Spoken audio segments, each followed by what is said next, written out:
Vamos abrir a palavra do Senhor em Marcos, capítulo 1, os versos de 2 a 6. Nós paramos aí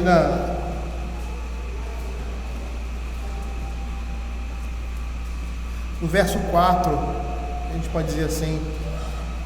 Eu vou fazer essa leitura. Vou fazer essa leitura do verso 2 a 6. E aí vamos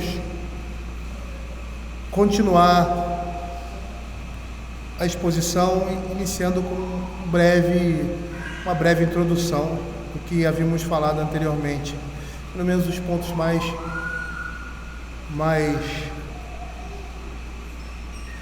destacados do texto. Diz assim: conforme está escrito na profecia de Isaías: eis aí envio diante da tua face o meu mensageiro, o qual preparará o teu caminho. Voz do que clama no deserto: preparai o caminho do Senhor, endireitai as suas veredas. Apareceu João Batista no deserto, pregando o batismo de arrependimento para a remissão dos pecados. Saíam a ter com ele toda a província da Judéia e todos os habitantes de Jerusalém, confessando seus pecados. Eram batizados por ele no Rio Jordão.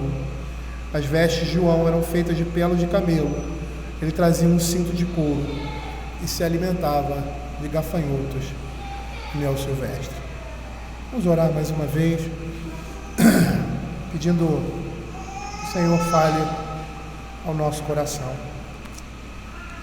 Senhor, queremos te agradecer pela tua palavra e te pedir que o Senhor esteja falando ao nosso coração nesse início do livro, Pai, do Evangelho de Marcos, abrindo o nosso entendimento, nos dando, Senhor, uma visão das Sagradas Escrituras, ó Pai, que contemple toda a palavra, Pai, e que possamos ver assim, Senhor, a grandiosidade, a glória, a maravilha do Evangelho, da palavra de Deus, ó Senhor Deus, que está escrita e está diante de nós, e que Teu Espírito Santo tenha misericórdia do Teu povo, Pai, que o Senhor tenha misericórdia de nós, ó Senhor Deus, e que o Senhor esteja nos abençoando com a pregação da Tua palavra, com o ensino da Tua palavra e com a transformação que essa palavra faz e acarreta, ocasiona na vida daqueles que são os Teus servos. Por isso nós pedimos, Senhor, em nome de Jesus, que o Senhor tenha misericórdia de nós, não olhe para o nosso pecado, para a nossa estupidez, mas que o Senhor esteja, Senhor Deus, apesar de nós, derramando a sua graça e o seu conhecimento, para que a cada dia mais possamos gozar dessa alegria, dessa paz, e principalmente da certeza da nossa salvação em Cristo Jesus, até que Ele volte, em nome de Jesus. Amém. Bom, nós vimos na exposição anterior que os eventos da libertação do Egito e da Babilônia apontavam para um momento em que Cristo viria como seu rei, como seu reino, e libertar seu povo da escravidão do pecado. E aí, nessa perspectiva, a gente vê que tanto Moisés quanto Ciro foram um tipo de Cristo, porque trouxeram essa libertação. Nós vimos também que João Batista é o anjo que viria para preparar o caminho do Senhor, pregando a necessidade de fugir da ira de Deus, por meio de reconhecermos a nossa escravidão do pecado e nos voltarmos para Deus. E nós vimos que o coração do homem deveria ser preparado com a mensagem de João Batista, que iria converter o coração dos pais aos filhos e dos filhos aos pais, como Malaquias capítulo 4, versos 5 e 6 diz: eis que eu vos enviarei o profeta Elias, antes que venha o grande e terrível dia do Senhor. Ele converterá o coração dos pais aos filhos, o coração dos filhos aos pais, para que eu não venha e fira a terra com maldição. E é interessante porque Malaquias é o último livro do Antigo Testamento, e o primeiro livro a ser escrito foi Marcos.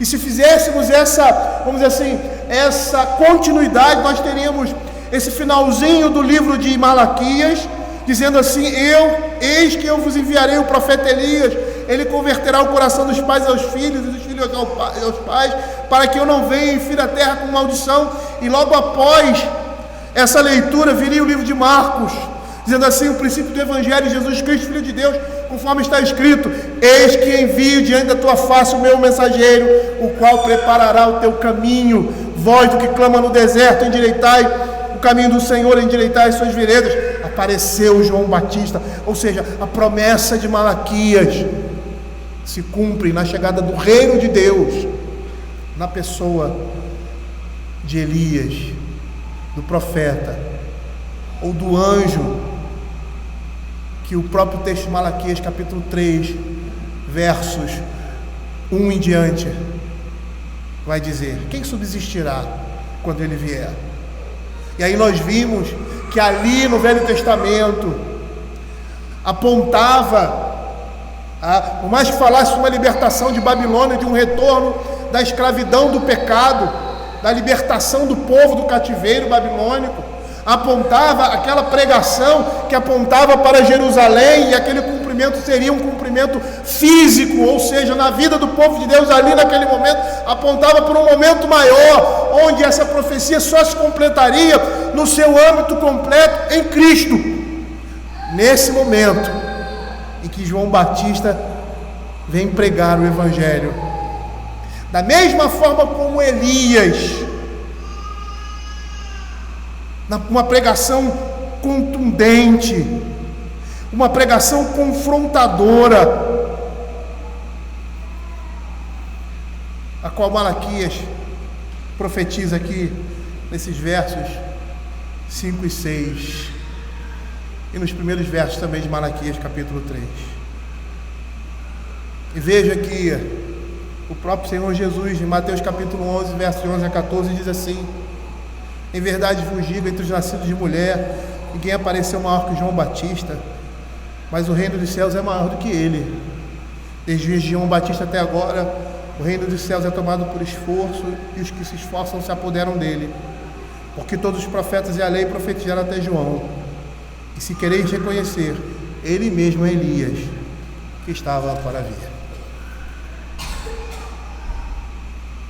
E aí, dentro dessa perspectiva, agora, desse cumprimento total daquilo que foi parcial, porque as promessas do Velho Testamento para Israel, elas todas se cumpriram, porque elas eram promessas físicas, que apontavam para promessas maiores, promessas espirituais, ou seja, de um povo numa terra assim,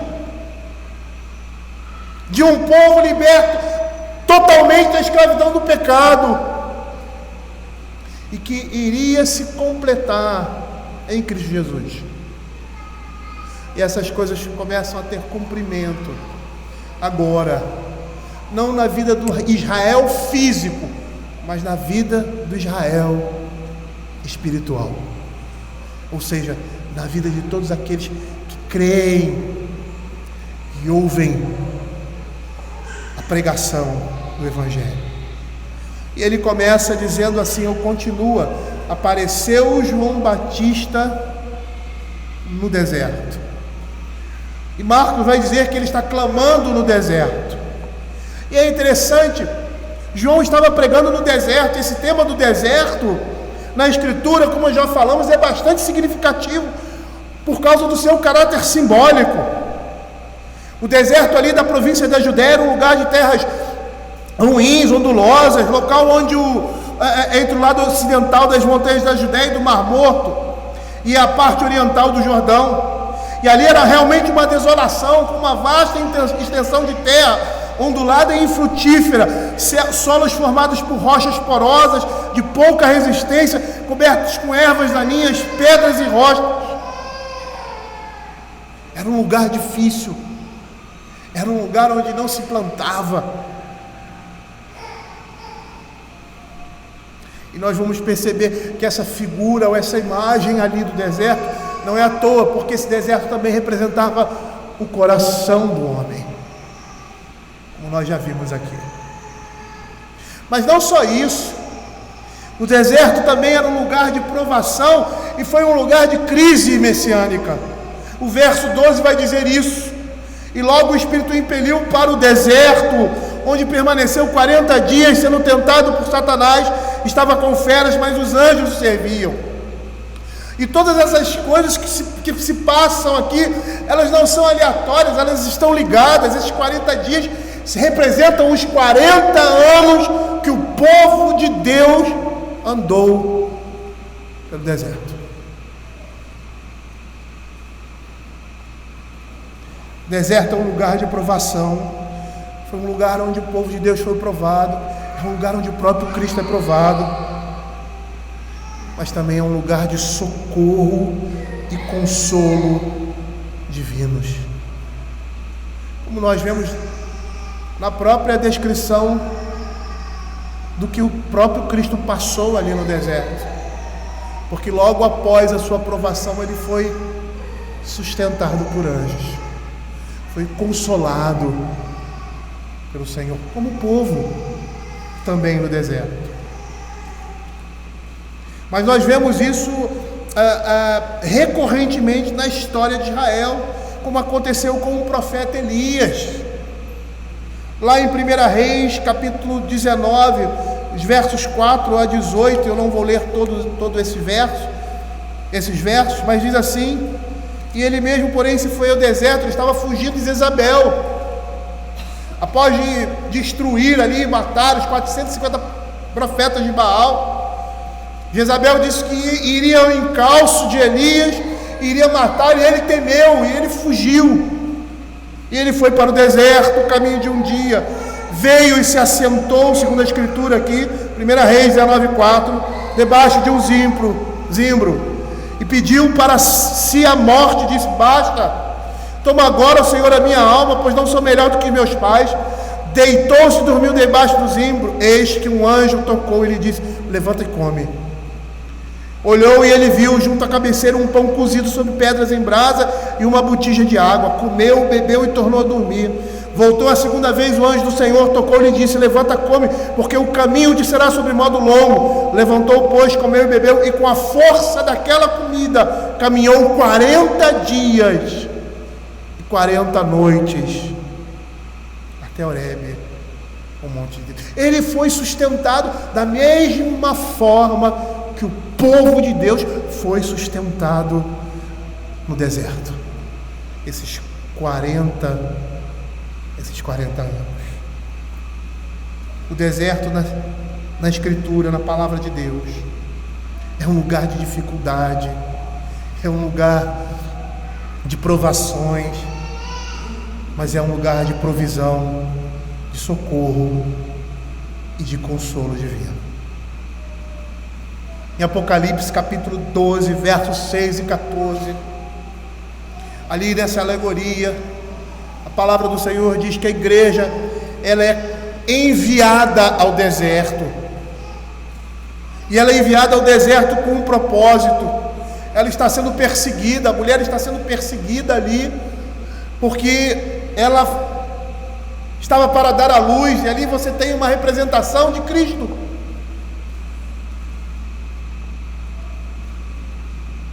E aquela mulher é lançada ao deserto. Veja o que a Escritura vai dizer: a mulher, porém, fugiu para o deserto, onde lhe havia Deus preparado um lugar para que nele a sustente durante 1260 dias. E foram dadas à mulher as 2 asas da grande asa, para que a voasse até o deserto, ao seu lugar, aí onde é sustentada durante um tempo, tempos e metade do tempo, fora da vista da serpente. O deserto muitas vezes vai representar um local de arrependimento na história de Israel, e como tal é um lugar de graça, da graça de Deus. O povo no deserto aprende a confiar em Deus e ser por Ele dirigido no deserto. O próprio Cristo, sendo o próprio Israel, é conduzido ao deserto. Ele faz todo o caminho que Israel faz no Velho Testamento, para mostrar que tudo aquilo que Israel passa se referia a Cristo, e por isso ele é impelido para o deserto, como o seu povo também foi. E ele passa as mesmas provações que nós passamos. ele é tentado pelo diabo esses 40 dias. Provavelmente isso não foi de forma descontinuada, mas foi de algo ininterrupto. E ele passa pelas mesmas provações e sai vencedor, porque percorre o mesmo caminho do seu povo, como nós estamos vendo aqui. E logo o Espírito o impeliu para o deserto, onde permaneceu 40 dias sendo tentado por Satanás. Ele é o servo sofredor.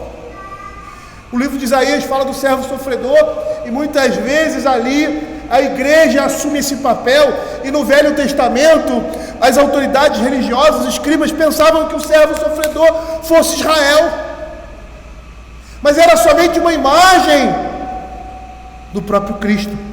Ele é um servo sofredor, ele sofre as consequências do pecado por nossa causa. Que humilhação para ele ser tentado pelo diabo. Que prepotência, arrogância e blasfêmia de Satanás tentar o Senhor Deus gracioso na pessoa do seu filho.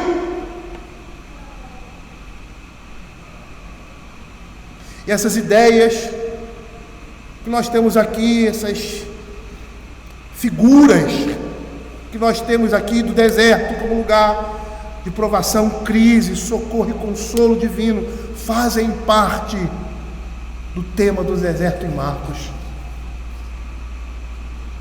Quando os caminhos do nosso coração, que estavam deformados, forem endireitados, então o caminho do Senhor estará aberto para os consolos de Cristo. E esse mundo, na nossa concepção, na concepção bíblica, é um deserto, é um lugar onde estamos sendo preparados para recebermos o reino celeste. E é nesse mundo, nesse deserto, o Senhor tem providenciado tudo o que precisamos e espera que o sigamos, confiando exclusivamente em sua graça e sua direção nesse mundo. Como fez com Israel, como fez com o verdadeiro Israel, que foi Cristo. Percebam que o caminho que Cristo faz nos evangelhos é o mesmo caminho que Israel faz. Só que ele percorre esse caminho sem pecado, sem vacilar, obedecendo estritamente a lei de Deus. Não só estritamente, mas como perfeitamente a lei de Deus. E o deserto dos primórdios aqui de Israel é o local onde Deus traz a libertação para o seu povo. Primeiro ali no deserto do Sinai, após o Êxodo, e daí em diante um deserto simbólico de esperança proclamada pelos profetas Jeremias e Oséias. Lá em Jeremias capítulo 2, versos 2 e 3, apontando para esse momento, mas lançando essas coisas também ali, referentes à Babilônia. Ele diz assim: vai e clama aos ouvidos de Jerusalém, assim diz o Senhor, lembra-te de ti, da tua afeição quando eras jovem, e do teu amor quando noiva, e de como seguias no deserto, numa terra em que não se semeia. Então Israel era consagrado ao Senhor, e eram as primícias da sua colheita. Todos os que devoravam se faziam culpados, o mal vinha sobre eles, diz o Senhor. Oséias também, capítulo 2, verso 14, e seguinte, diz assim: portanto, eis que eu atirarei e levarei para o deserto, e lhe falarei ao coração, e lhe darei ali as suas vinhas e o vale de Acor por porta de esperança. Será ela obsequiosa como nos dias da sua mocidade, e como no dia em que subiu da terra do Egito. Naquele dia, diz o Senhor, ela me chamará meu marido, e já não me chamará meu Baal. Da sua boca tirarei os nomes dos Baalins, e não mais se lembrará desses nomes. Naquele dia farei a favor dela aliança com as bestas feras do campo, e com as aves do céu, e com os répteis da terra, e tirarei desta um arco, e a espada e a guerra, e farei o meu povo repousar em segurança. Desposar-te-ei comigo para sempre, desposar-te-ei comigo em justiça e em juízo, e em benignidade e em misericórdia, desposar-te-ei comigo em fidelidade, e conhecerás o Senhor. E isso Deus faria no deserto. É no meio, em meio, melhor dizendo, das nossas aflições, que o Senhor fala no nosso coração. E aí a aparição de João Batista no deserto cumpre esses propósitos proféticos e mosaicos. É uma nova encenação do poderoso evento inaugural da história de Israel em Êxodo. E também cumpre as promessas dos profetas, uma vez que toda a região ali próxima ao Jordão, frequentada por João Batista, é precisamente a região associada a Elias.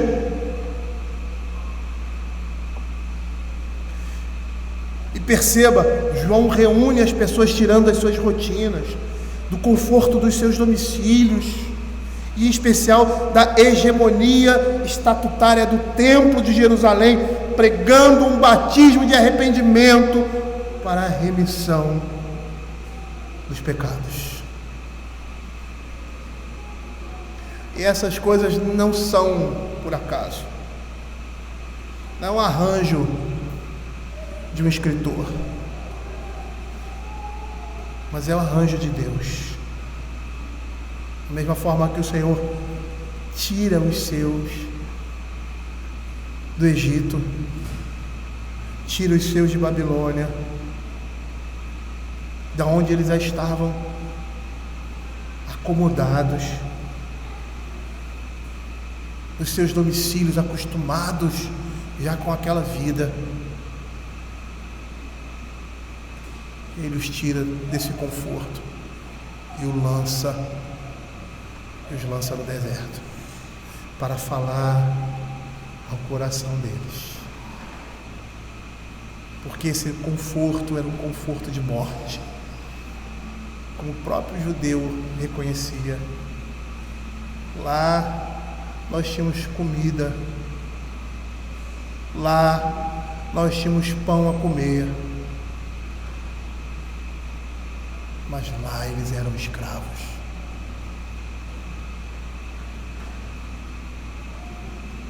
Eu acho tão interessante quando um homem que não tem o conhecimento de Deus que nós temos fala coisas tão profundas. E eu não estou aqui defendendo uma pessoa ou outra, porque a outra é indefensável. Eu estou falando das eleições. Mas um homem que diz que a liberdade de alguém é mais importante que a própria vida, por mais que ele não conheça a palavra de Deus, ele está expressando um conceito profundo dessa palavra. A liberdade da escravidão do pecado é mais importante do que a nossa própria existência.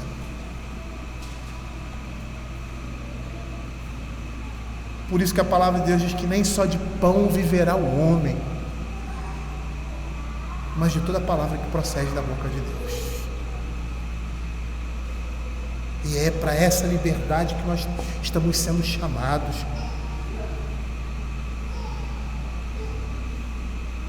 Perceba que João está paralelo à religião ali daquele momento, que não necessariamente era uma falsa religião, mas que os homens estavam vivendo uma falsa religião dentro da verdadeira religião, transformaram o evangelho, vamos dizer assim, trazido do Velho Testamento, em outra coisa que não era o evangelho. E João aí, paralelamente a isso, pregando o batismo de arrependimento para a remissão dos pecados. A mensagem continua, é a mesma mensagem: arrependei-vos, porque está próximo o reino dos céus. Nós estamos agora na expectativa da consumação de todas as coisas, mas a mensagem continua sendo a mesma. O contexto é diferente, porque hoje nós contemplamos a promessa, A promessa não é mais promessa, porque ela se concretizou, é certeza. E João Batista inicia a vinda desse reino, que inicialmente já se estabelece com a vitória de Cristo contra os nossos inimigos, demonstrada aqui, no início do seu ministério, derrotando o diabo no deserto. E ao final, desdenhando deles na cruz, como diz o texto, expondo ao desprezo os poderes que antes oprimiam o povo de Deus. Agora nós estamos aguardando esse, que é aquele que veio, que é o Cristo em plenitude. Ainda estamos no deserto, mas estamos sendo guiados e protegidos por Deus, na certeza da chegada, da nossa chegada à cidade celestial, como nós vemos naquela metáfora, o peregrino. A mensagem continua a mesma, mas agora com o cumprimento da promessa, a libertação da escravidão do Egito. E esse deserto, isso que nós estamos vivendo nesses dias, serve para nos desintoxicarmos de uma cidadania que não nos pertence. E nesse deserto, o Senhor está fazendo isso. Aquele povo que saiu do Egito precisou se desintoxicar da idolatria, do modo de vida, das comodidades que uma vida debaixo da escravidão, que representava o pecado, dava, apesar da escravidão. E é isso que está acontecendo conosco, com a igreja hoje. Esse mundo é um deserto, e nós estamos sendo paulatinamente tratados, burilados, aperfeiçoados, para que possamos entrar no reino de Deus. Porque a exemplo do povo no Velho Testamento, não entraram, nem Moisés entrou, mas tanto Moisés quanto os outros que permaneceram fiéis, hoje estão nessa glória celestial. Abraão, que teve a promessa da terra e não pôde tê-la em suas próprias mãos, só tinha como promessa, reconhecia que aquilo era dele, da sua descendência, entendia que aquilo era uma figura, uma metáfora real, porque se eu estou recebendo essa porção de terra, e que isso tudo aqui será meu no futuro, é porque eu vou ter a certeza nas coisas materiais, que aquilo que Deus falou Ele vai fazer, preparando morada e lugar, para pertencermos a uma terra que é celestial. Por isso o próprio livro de Hebreus vai dizer isso de Abraão, porque ele contemplava uma outra cidadania, que era a cidadania dos céus.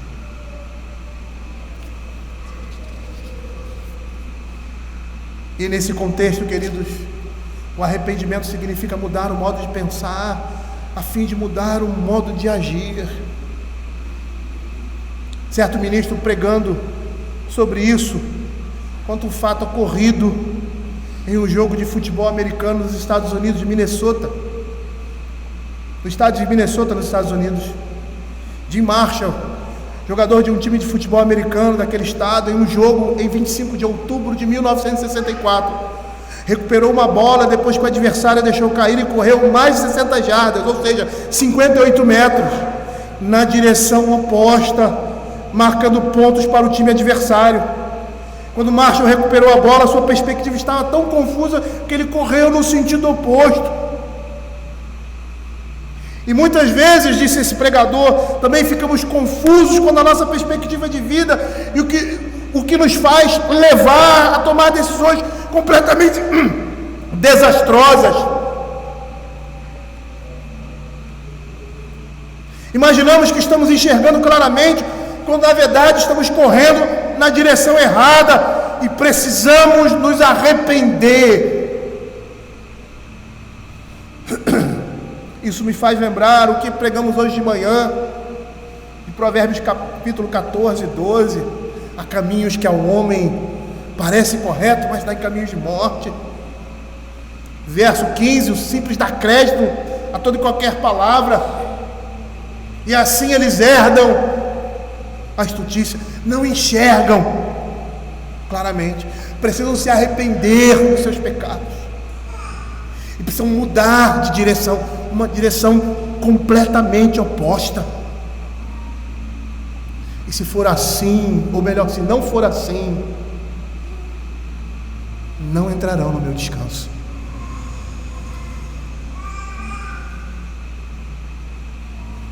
Esse é o primeiro requisito, o mais importante: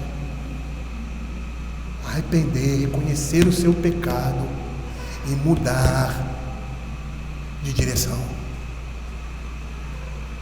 Eu não sei, nós estamos acostumados a viver na mentira, ou viver somente apenas daquilo que falamos.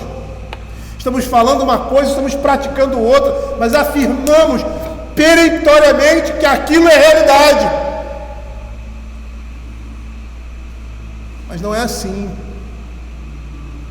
com o Senhor. Ele não vai olhar o que você está dizendo, Ele vai olhar o que você está fazendo, porque aquilo que você faz é aquilo que você é. Pelo fruto se conhece uma árvore. Quando nós perdemos os referenciais, nós estamos rumando para o lado oposto, o lado errado, e isso vai nos custar mais do que alguns pontos no placar, podendo até nos levar à total destruição. Quando Jesus veio a esse mundo, Ele veio nos mostrar que precisávamos tomar outro caminho, outro rumo, e esse caminho era Ele mesmo, dizendo que por seu reino ter chegado, nós precisamos nos arrepender das nossas mazelas, reconhecendo que precisamos dele, de seu caminho, para que nossas lágrimas sejam enxugadas, e que agora não somos mais escravos, mas estamos livres da escravidão do pecado. Para que Deus possa passar na nossa vida, nós temos que tirar os obstáculos. É assim que Ele determinou.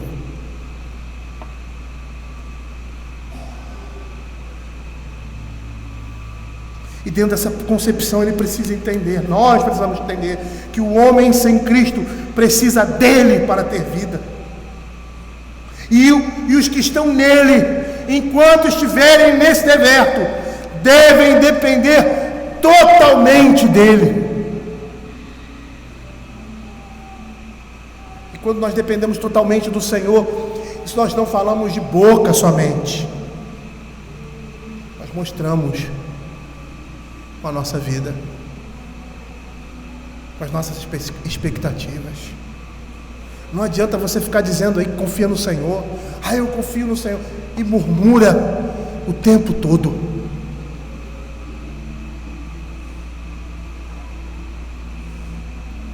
Eu me lembro que eu era assim na minha juventude, na minha infância da fé. Eu murmurava e reclamava de tudo.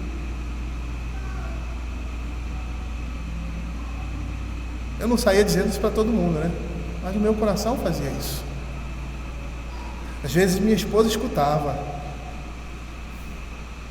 Mas quando eu comecei a entender o que significa confiar no Senhor, o que significa depender dEle, eu não posso reclamar ou murmurar da minha sorte.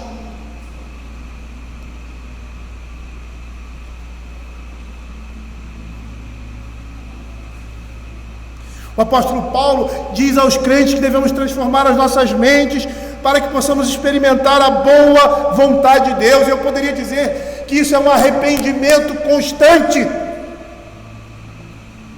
Certa vez eu já comentei aqui que eu estava no seminário, e aí eu ganhei um livro, comprei um livro, um livretinho, que chamava Arrependimento. Tem esse livreto até hoje.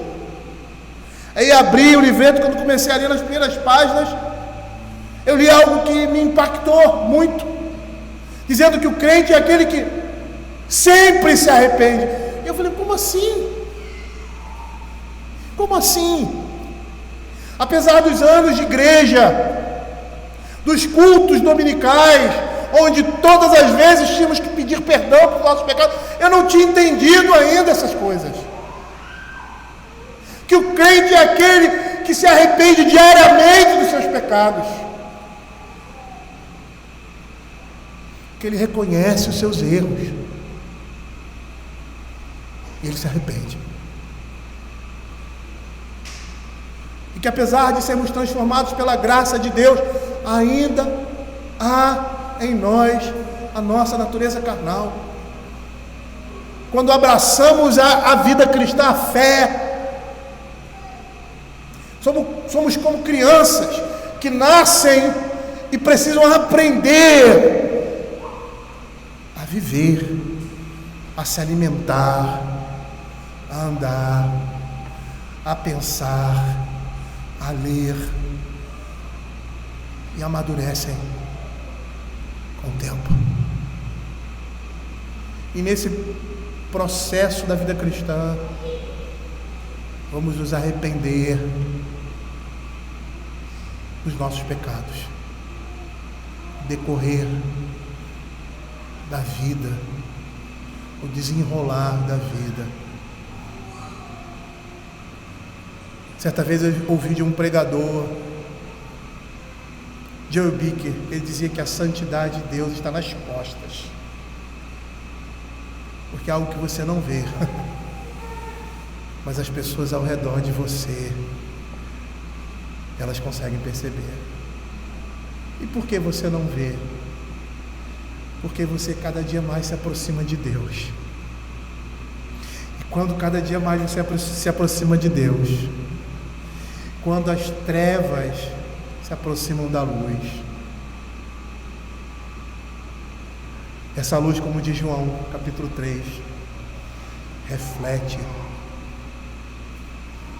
aquilo que estava no escuro, que estava na escuridão. E aí o que nós fazemos nessa caminhada, nos aproximar do Senhor? Retiramos esse fardo e continuamos a caminhada.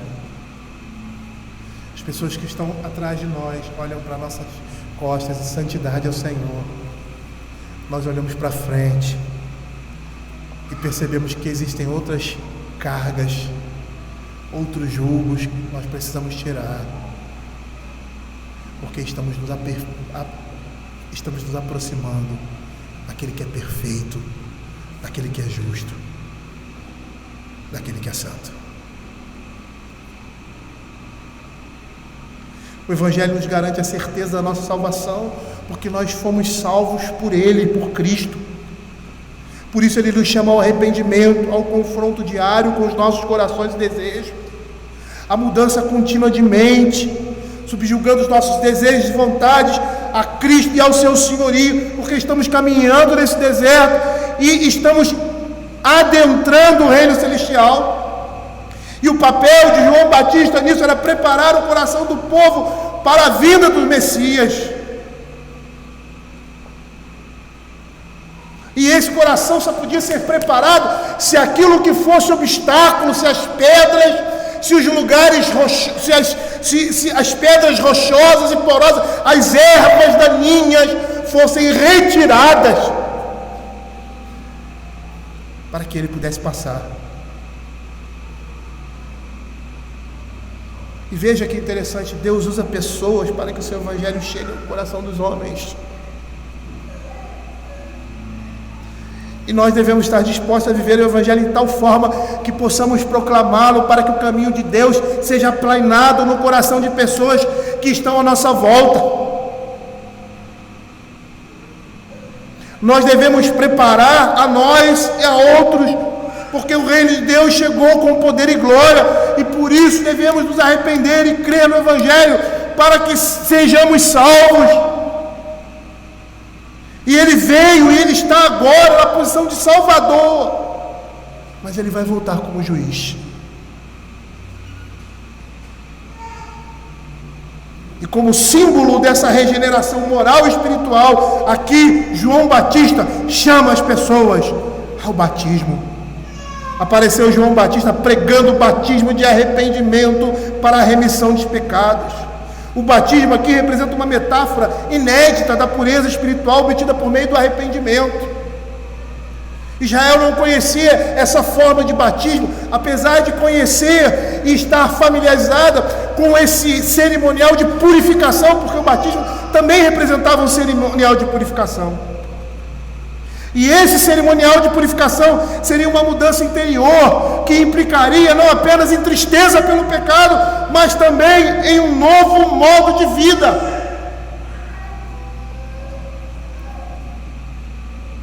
E é isso que a pregação do Evangelho faz.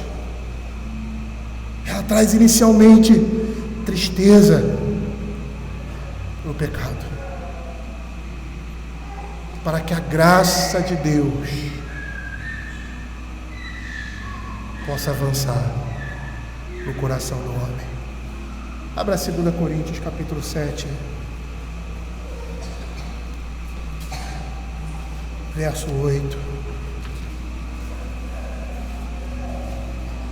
Veja o que a palavra de Deus diz: porquanto ainda que vos tenha contristado com carta, não me arrependo, embora já me tenha arrependido. Vejo que aquela carta vos contristou por breve tempo. Agora me alegro, não porque foste contristados, mas porque foste contristados para arrependimento. Pois fostes contristados segundo Deus, para que de nossa parte nenhum dano sofresses. Porque a tristeza segundo Deus produz arrependimento para a salvação, que a ninguém traz pesar, mas a tristeza do mundo produz morte. Não há como haver arrependimento se não há tristeza. Não há como haver arrependimento se o indivíduo, se a pessoa não sentir a dor daquilo que cometeu, o pecado que ele cometeu, a lei de Deus que ele infringiu e a dor que ele causou por causa do pecado na vida de uma outra pessoa. E essa tristeza é uma tristeza, como diz a Escritura, da parte de Deus, que leva o homem ao arrependimento.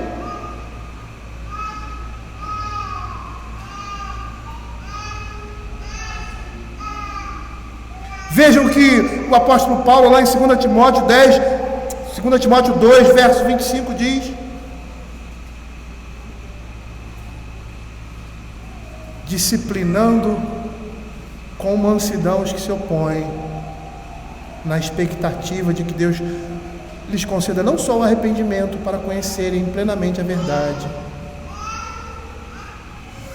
o arrependimento para conhecerem plenamente a verdade. Quando João batizava, ele exortava o povo a que confessasse os seus pecados, e saíam a ter com ele toda a província da Judéia e todos os habitantes de Jerusalém, confessando os seus pecados, eram batizados por ele no Rio Jordão. E a figura que nós temos aqui do Rio Jordão é a figura de Naamã, quando mergulha no Rio Jordão e sai completamente limpo de suas chagas. E é muito interessante a situação ali de Naamã, olhando numa visão geral, porque eu tenho um desejo de pegar esse texto e trabalhá-lo, mas olhando de forma assim geral, você vê ali na atitude de Naamã, quando Eliseu, acho que é Eliseu, o manda naquele lugar, vai lá e nem fala com ele direito. E ali o orgulho, a prepotência, quem ele era, ficou lançado ao chão. E aí ele chega para o servo dele e diz assim: poxa, ele manda, não fala comigo direito, manda eu ir lá no Jordão, aquele rio horrível, lá na Síria, lá da onde a gente veio, os rios são maravilhosos, os rios são lindos, por que ele não mandou ir lá? E aí o servo dele diz: Senhor, se ele tivesse pedido alguma coisa difícil, mas foi uma coisa tão fácil, vai e faz. E a história diz que quando ele chega naquele rio e se banha 7 vezes, ele é curado. E naquele momento ali, Deus age profundamente no coração dele. Por quê? Porque ali ele consegue perceber que ele não é nada, que aquele rio, para ele insignificante, trouxe a ele salvação e vida. Enquanto o homem não se depara com seu pecado, ele não reconhece as suas fraquezas, a sua debilidade, ele não reconhece que ele não é nada diante de um Deus Todo-Poderoso.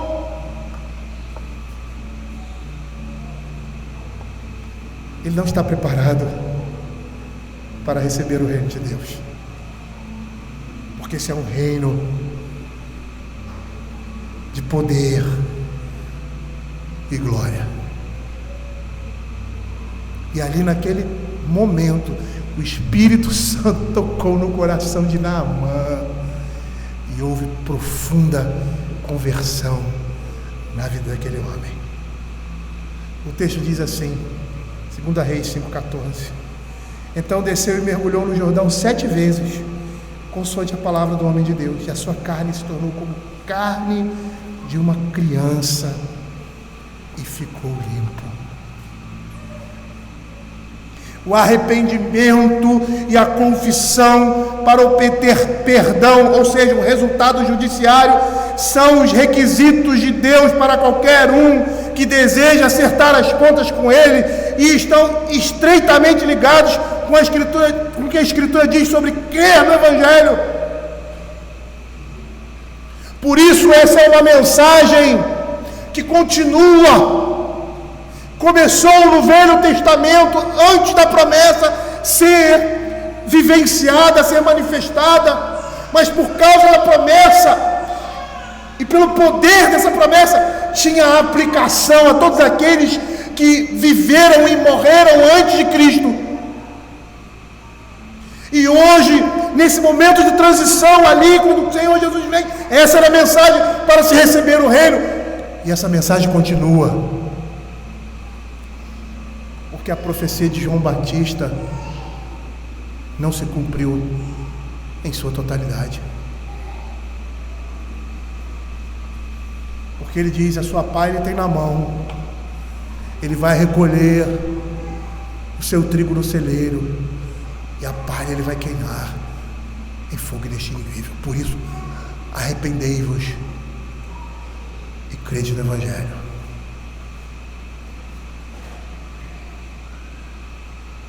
E essa é a mensagem do Evangelho. Ela começa nesse ponto.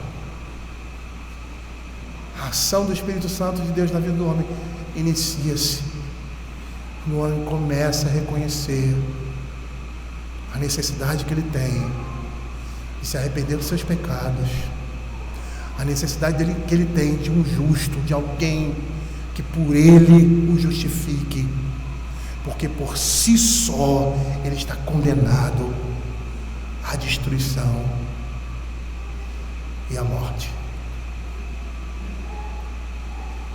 E esse é o primeiro passo da graça de Deus na vida de um homem. É interessante esses dois momentos da vida do Evangelho que o Senhor Jesus traça muito bem em Mateus capítulo 11. Quando ele diz que o momento que João Batista vem é um momento de aflição, que nós cantamos canções fúnebres e ninguém chorou, mas agora era um momento de alegria, porque aquele que estava para vir veio. Como pode jejuar os amigos do noivo se o noivo está presente? O Senhor critica aqueles discípulos do Senhor Jesus que viviam em festa, em alegria, porque agora era momento disso. E ele diz assim: Vai chegar o momento que vocês vão ter necessidade de jejuar, porque o noivo vai ser tirado da igreja, mas a tristeza de vocês vai se transformar em alegria. E essa alegria se inicia na sua ressurreição, e vai se evidenciar na vida da igreja, por meio da promessa cumprida, que acabamos de ler em Atos, capítulo 2. Quando o Senhor Jesus disse: eu vou para o Pai, mas eu não vou deixar vocês sós. Eu vou mandar alguém para fazer aquilo que eu fazia. Ele vai fazer aquilo que eu fazia. Ele vai estar com vocês, convencendo vocês do pecado, da justiça e do juízo, consolando os vossos corações e guardando-os debaixo da minha graça, até que eu volte, até que eu venha resgatar o prêmio, ou seja, o meu penhor, que é esse Espírito que habita em nós. E hoje, queridos, estamos nessa expectativa. Estamos na segunda metade, estamos na plenitude dos tempos. Vivemos ainda num deserto, mas com a promessa cumprida, na certeza do seu retorno. E a mensagem que continua é: arrependei-vos e crede no Evangelho, porque o reino de Deus já está presente e a sua vinda é certa. Queridos, eu vou parar por aqui, e na próxima semana nós continuamos.